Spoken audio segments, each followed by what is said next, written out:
Welcome, everyone, and welcome to Therapist Talks. My name is Jacob Minnig. I am the host. I'm a licensed mental health addiction professional from the state of Minnesota. But again, before anything, please shoot my channel a like and subscribe. Again, I really appreciate your support, everyone. It really means a lot to me. And yeah, we're up for another reaction video regarding overbilling, fraud, kickbacks, and we've been dealing with a lot of that in the state of Minnesota right now. And again, I know it's everywhere, but for the sake of this episode, we're having a lot of issues with that in Minnesota. And yeah, I'll be doing a reaction video. I'll be giving you my professional input and thoughts on this. And yeah, so let's begin. Hours for 4 hours of work. Sounds an awful lot like fraud. KARE 11 investigation is uncovering tens of millions of dollars in questionable billing at one of Minnesota's largest and most well-known addiction treatment providers. Investigative reporter AJ Legault continues to follow the money in his series, Recovery, Inc. The journey towards recovery leads roughly 8,000 Minnesotans a year to a New Way Addiction Treatment Center door. I received wonderful care there. But what KARE 11's investigation found going on behind the doors of the nonprofit has otherwise grateful clients like Rich LaFortune questioning how taxpayer-funded Medicaid was billed in their name. Oh, that was happening? Holy shit. Rich says at New Way, he went to outpatient group treatment in back-to-back meetings from 8 a.m. to noon. How many hours is that? 8 to noon, that's 8, 9, 10, 11, 12, 4. His records confirm he received 4 hours of treatment, but his billing documents reveal New Way charged Medicaid for 5 hours. That's odd. So again, there's that additional hour. So let's just start at the beginning right now. So that format, 8 to noon, 4 hours. That's very common amongst treatment centers, especially outpatient and everything. So that's fine, billing for 4. But as you see, they got billed for 5 hours. Now, I don't know if they're going to get into this or not. But again, me being in private practice, I am somewhat familiar with billing and reimbursement rates and times. So especially for Medicaid in Minnesota, for services when it comes to individual counseling, they require you to at least go 31 minutes with the client, and then you get reimbursed with that rate. And I think that rate's roughly like in the mid 70s, 75, $78, a dollar here or there, whatever. And groups on average are probably like between 25 and 30 an hour now. It might have changed a little bit. I don't know the exact numbers. So I'm sure AJ is going to get into it on how this is happening. And I think the time frame of 31 minutes goes for group sessions as well, but we'll continue and listen.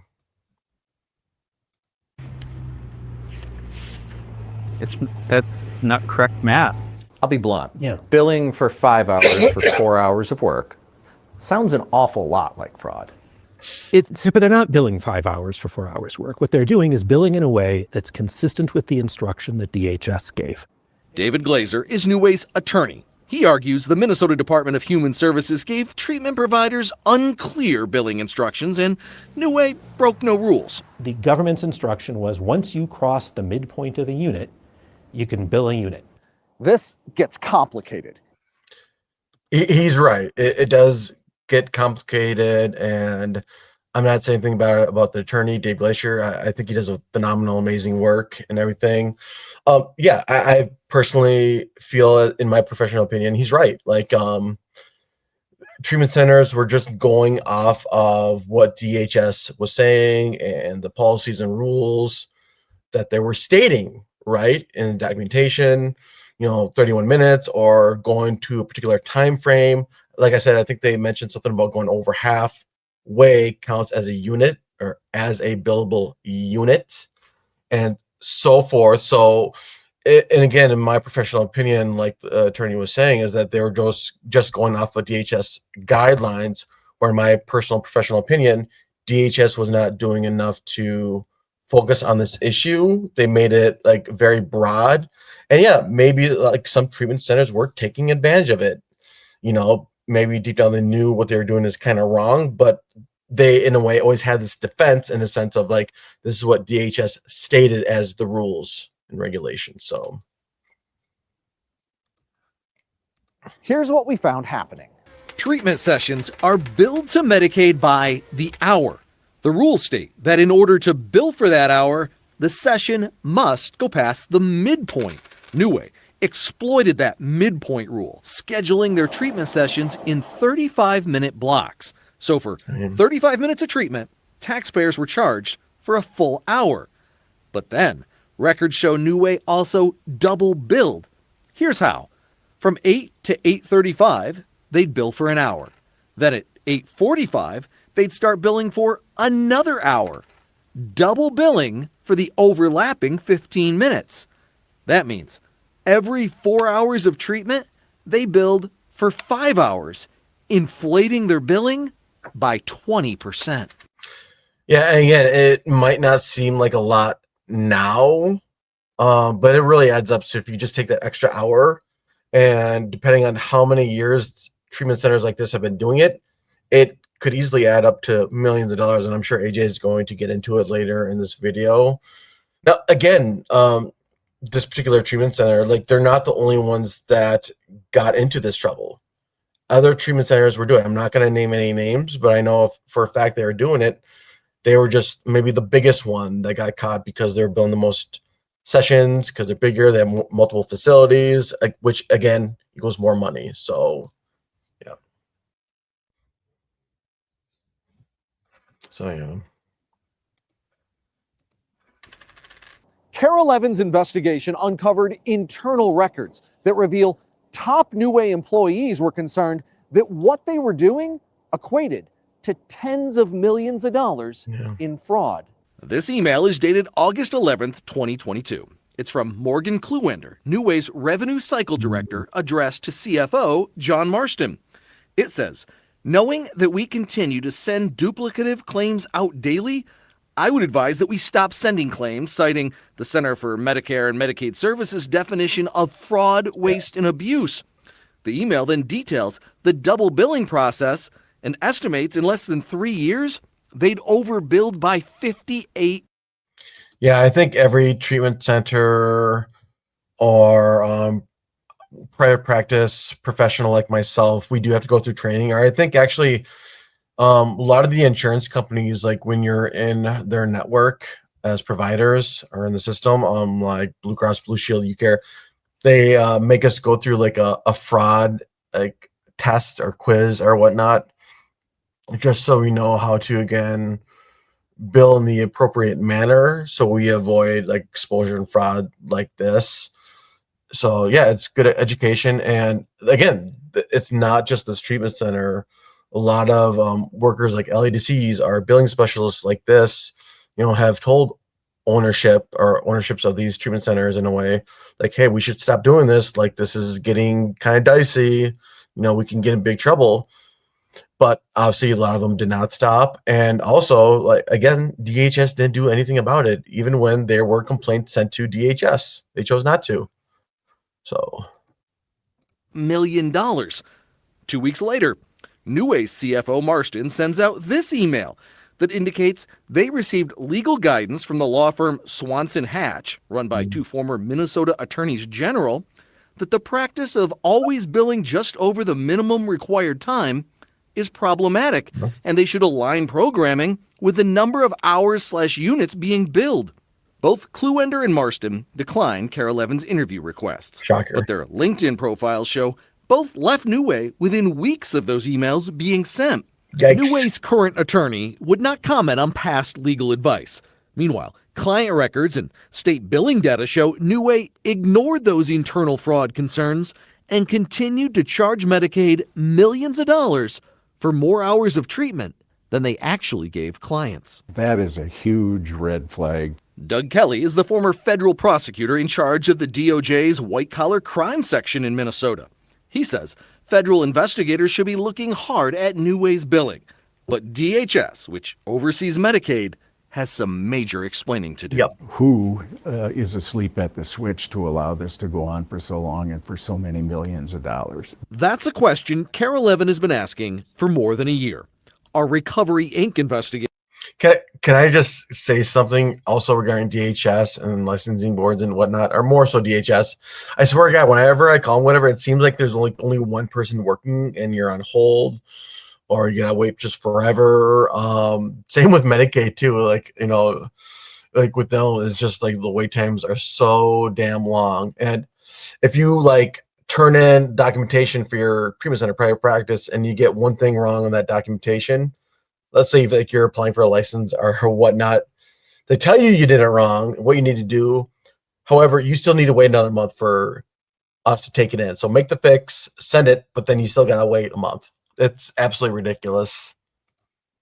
Exposed how DHS approved tens of millions of dollars in questionable Medicaid payments to other addiction treatment providers without adequate oversight.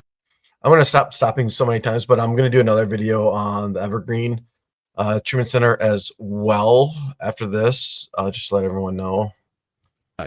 After our reports, the FBI launched ongoing criminal investigations of Refocus Recovery and its for-profit partner Kairos, and the owner of Evergreen Recovery is now facing federal fraud charges. It's simply unacceptable. It's maddening. Governor Walz recently announced a new investigative unit to crack down on fraud in state-run programs. And shortly thereafter, that DHS Commissioner Jody Harpstead is stepping down, effective next week. For months, Harpstead declined Kara Levin's interview requests, but sent a statement about New Way's billing that says in part, it's indefensible when providers use loopholes in state law to circumvent the rules. DHS is often very obtuse, and then accuses people of wrongdoing for that inability to read their minds. New Way's attorney says for the past year, DHS has accused them of fraud, in part for billing for services. Again, I agree with the attorney when it comes to that statement. You know, this is really, a lot of it's on DHS. It really is, you know. Not provided as billed. But the agency didn't add clarifying language to their midpoint billing rules until September, and New Way immediately complied. The rules now read, billable treatment units should not cover a previously billed time, and scheduling units less than 1 hour deprives the client of the benefit of the full unit of service. Now you make the changes. I feel like I've been taken advantage of. For clients and taxpayers, yeah. What was going on behind closed doors, now out in the open. Citing what they are calling credible allegations of fraud, DHS is threatening to begin withholding all Medicaid payments to New Way effective February 21st. Oh, so many things I want to ask you. First of all, taxpayers are getting weary of the same thing, seemingly uncovered time and again, but we're glad you're doing the work. Yeah. New Way, we know, does offer some really effective treatment. So what will this mean for them?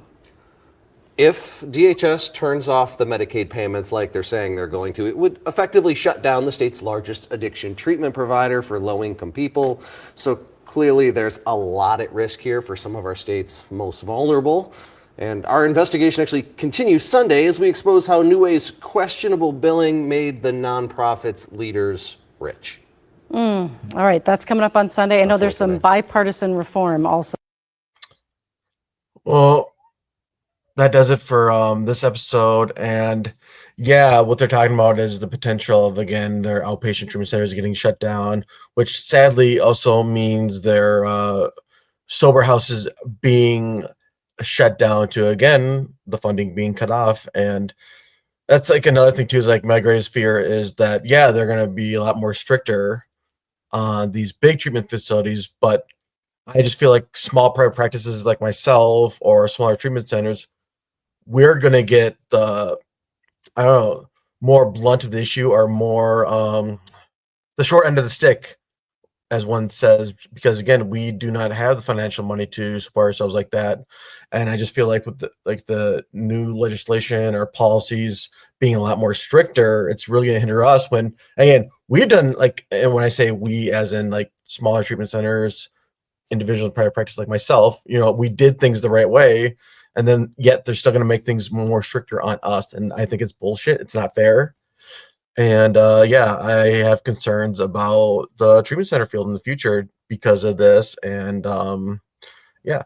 So anyways, anyway, I hope everyone really enjoyed the reaction video. I'm going to do more reaction videos like this.